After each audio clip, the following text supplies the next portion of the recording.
Good morning business breakfast షోకి స్వాగతం. Last night US markets record highs దగ్గర close అయ్యి 3 ఇండిసెస్ కూడా లాభాలతో ముగిశాయి. అండ్ కమోడిటీస్ ప్రైస్ చూస్తే గోల్డ్ క్రూడ్ ప్రైసెస్ క్షీణించాయి. సో ఈ నేపథ్యంలో ఏషియన్ మార్కెట్స్ లో పాజిటివ్ ట్రేడింగ్ సెషన్ కనిపిస్తోంది. S6 నిఫ్టీ ఆల్మోస్ట్ ఫ్లాట్ గా క్లోజ్ అవుతోంది. మేబీ ఒక ఫ్లాట్ ఓపెనింగ్ కోసం మార్కెట్ సిద్ధమవుతున్నట్లు కనిపిస్తుంది. సో మన మార్కెట్స్ విషయానికి వస్తే మోడీ మేనియా ప్రస్తుతానికి ముగిసింది. ఎర్నింగ్స్ సీజన్ కూడా ముగింపు దశకు వచ్చింది.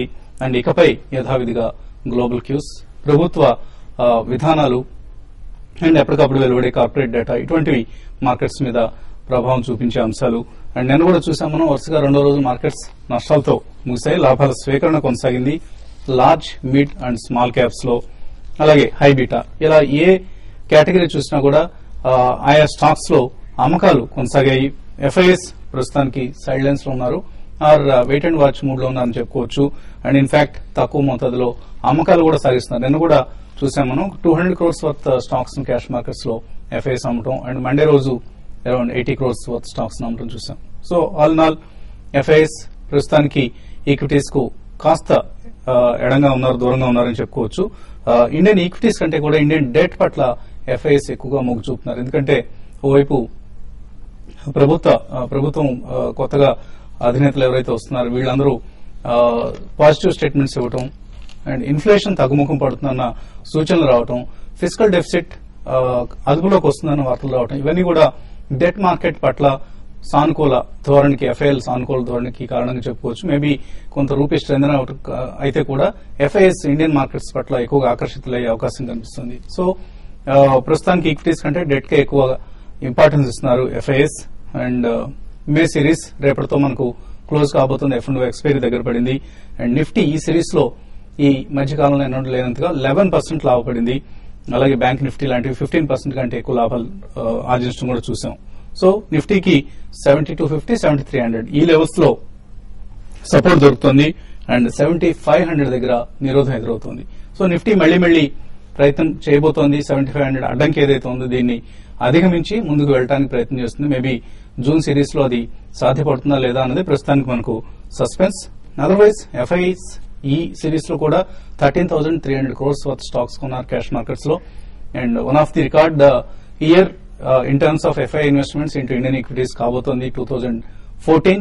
మార్కెట్స్ ఎప్పటికప్పుడు న్యూ హైస్ టచ్ చేస్తున్నాయి. మనం ఎప్పుడు పదే చెప్తున్న అంశం, చాలా బులిష్ గా ఉన్న తరుణం ఇది. సో డిప్స్ లో, డిక్లైన్స్ లో తీసుకోండి అంటూ మనం ఎప్పటికప్పుడు సూచిస్తూ వస్తున్న సమయం కూడా.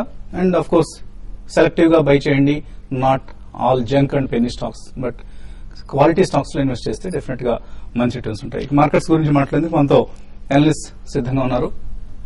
సో రేపటి ఎక్స్పైరీ కావచ్చు, అలాగే ఇప్పటిదాకా ఉన్న ఎఫ్ఐఎస్ మూడ్ కావచ్చు, ఎటువంటి ధోరణిలో మార్కెట్ వెళ్తుంది అనుకుంటున్నారు మీరు? మార్కెట్స్ క్లియర్లీ కన్సాలిడేషన్ మోడ్ లోకి వెళ్ళిపోయినాయండి. ఎందుకంటే కేబినెట్ ఫార్మేషన్ అంటూ కూడా కంప్లీట్ అయిపోయింది. అండ్ ఇప్పుడు ఏ శాఖని ఏ మినిస్టర్ గారు కంట్రోల్ తీసుకుంటున్నారో కూడా మనకు తెలిసిపోయింది. దాంతో అనమాట ఇక్కడి నుంచి ఓన్లీ పాలసీ యాక్షన్స్ మార్కెట్ ని డిక్టేట్ చేస్తాయి డైరెక్షన్ అనమాట. అయితే క్లియర్లీ మనం చూసాం, సెకండ్ టైం అనమాట 7500 అనమాట టెస్ట్ చేసి కూడా తిరిగి కరెక్ట్ అవటం చూసాం నిఫ్టీ అనమాట. కాబట్టి ఆల్ టైమ్ హై ఏదైతే 7563 ఉందోనమాట అది ఇమీడియట్ గా అయితే ఇక వచ్చే సూచనలు అయితే కనపడలేదు. మేబీ బడ్జెట్ టైంకే వస్తుంది అని చెప్పేసి అని అనుకోవచ్చు. దానికి ఇండికేషన్ అనమాట క్లియర్లీ ఆప్షన్ యాక్టివిటీ కూడా. ఇన్ఫాక్ట్ జూన్ 7500 ఆప్షన్ కూడా, కాల్ ఆప్షన్ అనమాట చాలా తక్కువగా దొరుకుతుంది, 70 రూపాయలకి అనమాట. అదేవిధంగా పుట్ మాత్రం స్లైట్లీ ఎక్కువగా ఉందన్నమాట, 7100 అనమాట, అప్ టు 60 రూపీస్ వరకు. That is indication that market May correct up to 7100 కూడా అని చెప్పి. అండ్ క్లియర్లీ టైర్డ్నెస్ ఏదైతే కనిపిస్తుందో ఫ్రంట్ లైన్ స్టాక్స్ లో అది సెక్టార్ చర్నింగ్ తోటి కూడా క్లియర్లీ ఇండికేట్ అవుతుంది. తిరిగి డిఫెన్సివ్స్ లైక్ ఐటీ గానీ, ఫార్మా గానీ నిన్న కాస్త లైమ్ లైట్ లోకి రావడం చూసాం. సెలెక్టివ్ బయింగ్ ఇంట్రెస్ట్ అనమాట. సైక్లికల్స్ ఇంకా కాస్త డిమాండ్ ఉంది మెటల్స్ లో అనమాట. బట్ అదర్వైజ్ మిగతా సెక్టర్స్ ఏవైతే కనుక రీసెంట్లీ రన్అప్ అయినాయి, పవర్ గానీ, బ్యాంక్ గానీ అన్నిట్లో కూడా కాస్త హైయర్ లెవెల్స్ లో స్ట్రాంగ్ ప్రాఫిట్ బుకింగ్ కనిపిస్తుంది. And broad based market performance ఏదైతే ఉందో క్లియర్లీ మనం లాస్ట్ 2 months నుంచి చూసాం. మిడ్ క్యాప్, స్మాల్ క్యాప్ లో అనమాట అందులో కూడా ఇక రిజల్ట్ సీజన్ కంప్లీట్ అవుతుంది కాబట్టి 30th 31st లోపల ఆడిటెడ్ రిజల్ట్స్ కూడా వస్తాయి కాబట్టి ఆ తర్వాతే ఆచితూచి అనమాట సెలెక్ట్ కౌంటర్లు కొనమంటాను. మంచి రిజల్ట్స్ వచ్చి కరెక్ట్ అయిన కౌంటర్స్ ఏవైతే ఉంటాయి ఆ కౌంటర్సే పిక్ చేసుకోవచ్చు. అంతేగాని ఇందాక మీరు అన్నట్టు క్యాట్స్ అండ్ డాగ్స్ మాత్రం ఈ మార్కెట్ లో కొనకూడదు. ఎందుకంటే ప్రొలాంగ్డ్ బుల్ మార్కెట్ లో ఉండబోతున్నాం. Cats and dogs definitely under perform చేస్తే ఎట్ సమ్ పాయింట్ అనమాట ఆపరేటర్ ఎగ్జిట్ అవగానే చాలా వీకెన్ అయిపోయే పాసిబిలిటీ కూడా ఉంటుంది. Buy only fundamentally sound stocks. నిఫ్టీకి మాత్రం 7250 7300 మధ్యలో ఇవాళ కూడా స్ట్రాంగ్ సపోర్ట్ ఉంటుంది. ఆ సపోర్ట్ అంటే బ్రీచ్ అయితే డౌన్ సైడ్ అనమాట. మేబీ షార్ప్ వీక్నెస్ కూడా వచ్చే పాసిబిలిటీని మనం రూల్ అవుట్ చేయడం. రేపు F&O సిరీస్ కి షార్ట్ కవరింగ్ ఏదైతే అనుకున్నాం అది ఆల్రెడీ అయిపోయింది అని అనుకుంటున్నాం మండే నాడు అనమాట ఎక్కువగా. కాబట్టి మేజర్ షార్ట్ కవరింగ్ మూవ్స్ కూడా రాకపోవచ్చు అనమాట. కాబట్టి ఎక్స్పైరీ కూడా క్లోజర్ టు 7300 అనమాట. ఆర్ మేబీ 7250 కూడా క్లోజర్ గా ఎక్స్పైరీ కూడా అయ్యే పాసిబిలిటీ ఎక్కువ కనిపిస్తుంది. ఇవాళ రేపు ట్రేడర్స్ ఎటువంటి పొజిషన్స్ తీసుకుంటే లాభాలు వచ్చే అవకాశం కనిపిస్తుంది? ఈ రోజు రేపటికంటే కొంచెం మార్కెట్స్ వోలటాలిటీ అనే అవకాశం చాలా మనం చూస్తున్నాం. లాస్ట్ 2-3 రోజులు కూడా వోలటాలిటీ పెరిగిపోయింది. కాబట్టి బోత్ లాంగ్ తీసుకోవచ్చు, షార్ట్ కూడా తీసుకోవచ్చు. అది స్టాక్ స్పెసిఫిక్ యాక్షన్ ఉంటుంది. అయితే మార్కెట్ నిన్న కొంచెం లో నుంచి కొంత రికవరీ కావడం, తర్వాత లాస్ట్ వరకు కూడా కొంచెం స్టేబుల్ గా ఉండడం అనేది కొంచెం లాంగ్ పొజిషన్స్ ఉన్న వాళ్ళకి పాజిటివ్ అంశం. అయితే మార్కెట్స్ అనేది లాస్ట్ 2 రోజుల్లో కొంత హైయర్ లెవెల్ లో హ్యూజ్ సెల్లింగ్ అనేది మనం చూస్తున్నాం, ప్రాఫిట్ బుకింగ్. కాబట్టి ఈ రోజు రేపటి వరకు F&O క్లోజింగ్ వరకు మార్కెట్ స్ట్రాంగ్ ఉండొచ్చు. ఆ తర్వాత జూన్ సిరీస్ లో మన మార్కెట్ లో కొంచెం కరెక్షన్ రావడానికి అవకాశం ఉంటుంది. కాబట్టి ఈ రోజు రేపట్లో ఏవైతే లాంగ్ పొజిషన్స్ ఉన్నాయో వాటిని స్క్వేర్ ఆఫ్ చేసుకుని కొంచెం సైడ్ వేస్ లో ఉండి కొంచెం మార్కెట్ లో కరెక్షన్ కోసం వెయిట్ చేయమంటాను. మార్కెట్ ఒక కరెక్షన్ రావడానికి అవకాశం ఉంది కాబట్టి కొంచెం వెయిట్ చేసి డిక్లైన్స్ వచ్చినప్పుడే బై చేసుకోమంటాను. ఈ మధ్య కాలంలో రీసెంట్ గా పెరిగిన హై బీటా స్టాక్స్ కూడా హైయర్ లెవెల్లో కొంత లైక్ యూనిటెక్ మనకి అరౌండ్ 30 ఆ లెవెల్లో హ్యూజ్ రెసిస్టెన్స్ ఫేస్ చేస్తుంది. అదేవిధంగా HDL కూడా 100 రూపీస్ ఆ లెవెల్ హ్యూజ్ రెసిస్టెన్స్ ఫేస్ చేస్తుంది. కాబట్టి క్లోజర్ గా ఆ లెవెల్స్ కి వచ్చినప్పుడు ఈ స్టాక్స్ లో షార్ట్ టర్మ్ ట్రేడర్స్ మరి ముఖ్యంగా F&O లో పొజిషన్ తీసుకుని వాళ్ళ ప్రాఫిట్ బుక్ చేసుకోమంటాను. ఈ రోజు విషయానికి వస్తే మార్కెట్ ఈ రోజు ఫ్లాట్ గా ఉండే అవకాశం ఉంది. ఒకవేళ నిఫ్టీ గానీ 7320 ఆ లెవెల్ పైన సస్టైన్ కాగలిగితే 735060 ఇంటర్డే లో పెరగడానికి అవకాశం ఉంటుంది. నిఫ్టీ ఫ్లాట్ గా ఉన్నా కూడా లాస్ట్ 2-3 రోజులుగా పడిన కొన్ని స్టాక్స్ కొంత పెరగడానికి అవకాశం ఉంది. అటువంటి స్టాక్స్ లో లైక్ IDFC ఒకటి కొంచెం ఈ రోజు అప్ ట్రెండ్ లో కొనసాగొచ్చు. దాని లాంగ్ పొజిషన్ తీసుకోమంటాను.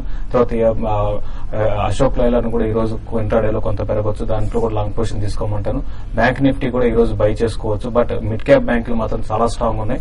వాటిలో కొంచెం 1 or 2 days వెయిట్ చేసి ఒక డిప్ వచ్చినప్పుడే బై చేసుకోమంటాను. ఏదైనా కూడా ఏంటంటే ఈ రోజు రేపటికి మాత్రం మార్కెట్స్ కొంచెం ఫ్లాట్ గా అప్ ట్రెండ్ లో కొనసాగవచ్చు. బట్ నెక్స్ట్ సిరీస్ మాత్రం కరెక్షన్ రావడానికి అవకాశం ఉందండి. కాలర్స్ లైన్ లో ఉన్నారు. ఫస్ట్ కాలర్ నెల్లూరు నుంచి Rajasekhar. Hello, good morning Vasanth గారు. మార్నింగ్ అండి. గుడ్ మార్నింగ్ కుటుంబరావు గారు. గుడ్ మార్నింగ్ అండి. 1 to 2 years ప్రాస్పెక్టస్ లో సింటెక్స్ ఇండస్ట్రీస్ లేదా గుజరాత్ పేపర్ రెండిట్లో ఒక బెస్ట్ స్టాక్ సజెస్ట్ చేయండి. కరెంట్ వాల్యుయేషన్స్ లో గుజరాత్ పీపావా అవుట్ పెర్ఫార్మ్ చేయొచ్చండి సింటెక్స్ కంటే కూడా. ఎందుకంటే డిఫెన్స్ సెక్టర్ లో క్లియర్లీ నేను ఫస్ట్ కేబినెట్ మీటింగ్ లోనేనమాట FDI అనమాట పెంచే పాసిబిలిటీ కూడా క్లియర్లీ కనిపిస్తోంది. And one of the defence stocks అనమాట. ఈవెన్ పోర్ట్ బేస్డ్ అయినా సరే కూడా గుజరాత్ పీపావాకి మంచి హైట్ అండ్ ఇంట్రెస్ట్ ఉండొచ్చు నెక్స్ట్ 1 to 2 years లో బై గుజరాత్ పీపావా అండి. నర్సరావుపేట నుంచి శ్రీనివాస్. హలో. హలో, నర్సరావుపేట నుంచి శ్రీనివాస్ అని నా పేరు. అడగండి. హిందుస్థాన్ మోటార్స్ 13 రూపాయలు బై చేశాను సార్. దాని పొజిషన్ ఏం చేసుకోమంటారు? హిందుస్థాన్ మోటార్స్ విషయానికి వస్తే కంప్లీట్ గా వీక్ గా ఉన్న స్టాక్ అని అయితే రీసెంట్ గా కొంత స్టాక్ లో మనకి అప్ ట్రెండ్ చూసాము. కొత్త ప్రొడక్ట్స్ ఏం రావడం లేదు. కంపెనీ మనకి చూస్తే హ్యూజ్ డెట్ కూడా ఉంది. అయితే ల్యాండ్ బ్యాంక్ అనేది కూడా వీళ్ళకి ఉందండి. దానివల్ల అప్పుడప్పుడు స్టాక్ పెరుగుతుంటుంది. కాబట్టి ఇటువంటి ర్యాలీస్ వచ్చినప్పుడు హిందుస్థాన్ మోటార్స్ ఆల్మోస్ట్ పూర్తిగా ఆటోమోటివ్ వర్క్స్ అనేది ఆపేస్తుంది. అదే ఫండమెంటల్ చాలా వీక్ ఉంది. ఇప్పట్లో పెరిగే అవకాశం లేదండి. కాబట్టి ఇటువంటి అప్ ట్రెండ్ వచ్చినప్పుడు ఈ స్టాక్ లో ఒకసారి ఎగ్జిట్ కమ్మని చెప్తానండి. సో హిందుస్థాన్ మోటార్స్ ని మీరు ర్యాలీస్ లో ఎగ్జిట్ అయ్యే ప్రయత్నించండి.